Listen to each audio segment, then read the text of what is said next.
మాదర్లపేట పోలీసులు ఓ న్యాయవాదిని విచక్షణారహితంగా కొట్టాడని నిరసిస్తూ లకడికపుల్లోని డీజీపీ కార్యాలయాన్ని న్యాయవాదులు ముట్టడించారు.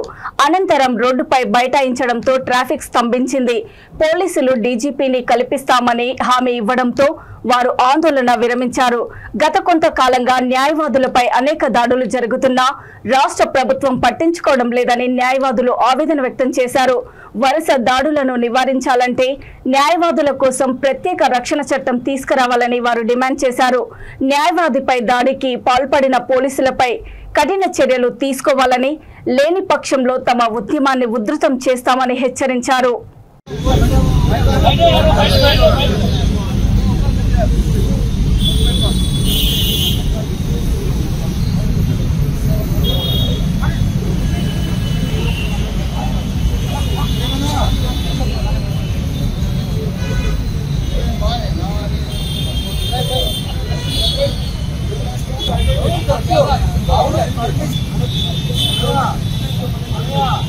పుట్టి పోలీస్ స్టేషన్ తీసుకెళ్లి ఆడ పడేసారు.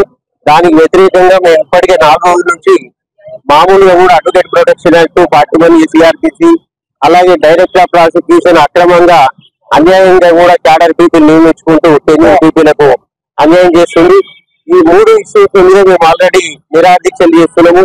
తెలంగాణ వ్యాప్తంగా ఈ దీక్షలు ఉండగానే ఇలా జరగడము పోలీసు వారు దుర్మార్గంగా మా న్యాయవాదంగా చేస్తున్నాము. మేము తెలంగాణ వ్యాప్తంగా అందరం కూడా తీవ్రంగా ఖండిస్తున్నాము. అన్ని కోర్టులు కూడా ఇవాళ బంద్ పిలిపిస్తే స్వచ్ఛందంగా తెలంగాణ వ్యాప్తంగా ఉన్న అన్ని కోర్టులు కూడా స్వచ్ఛందంగా బంద్ పాటించి మా తొలి అడ్వకేట్ సంఘీభావం తెలిపినాం. అలాగే పోలీసులు ఈ దాడులు మానుకోకపోతే మేము కూడా తిరగబడాల్సి వస్తాయని ఈ సందర్భంగా తీవ్రంగా హెచ్చరిస్తున్నాం. పోలీస్ స్టేషన్ లో కానిస్టేబుల్ ఇద్దరు ఖలీల్ అని మా తోటి న్యాయవాది మీద అకారణంగా దాడి చేశారు. సో దాని మీదనే మేము వాళ్ళ మొత్తం కూడా తెలంగాణ వ్యాప్తంగా కోర్టులు ఎదురు బహిష్కరించి ఆ న్యాయవాదికి మద్దతు నిలబడ్డాం.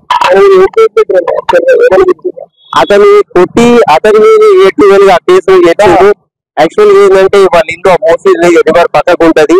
అతను వీళ్ళు వచ్చి బలవంతంగా ఖాళీ చేపిస్తుంటే వద్దు సార్ తర్వాత చేస్తామనంటే ఆ మాటలు కూడా వినకుండా అతన్ని వాళ్ళ ఫ్యామిలీ మెంబర్స్ తీసుకెళ్లి మొత్తం మీద క్రిమినల్ కేసులు పెట్టేసి ఇతన్ని మాత్రం తీవ్రంగా అడ్వకేట్ అని చెప్పిన కొట్టినారు. కలీం అని చెప్పేసి న్యాయవాది ఆల్రెడీ వాళ్ళ ల్యాండ్ సరెండర్ చేశారు గవర్నమెంట్ కి for the purpose of double bedroom flats. So that government has allotted double bedroom flats to them.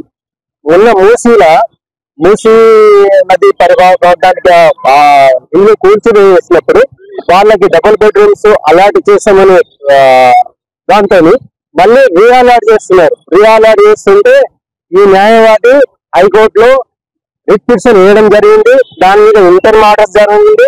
And August 30 నాడు కంపల్సరీ వీళ్ళకి ఇవ్వాలనే ఆర్డర్ వచ్చింది.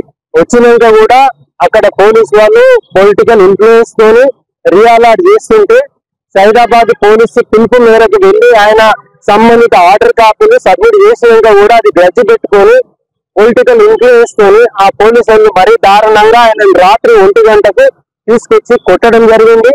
ఆయన తీవ్రంగా గాయపరిచి అడ్వకేట్ అని చెప్పిన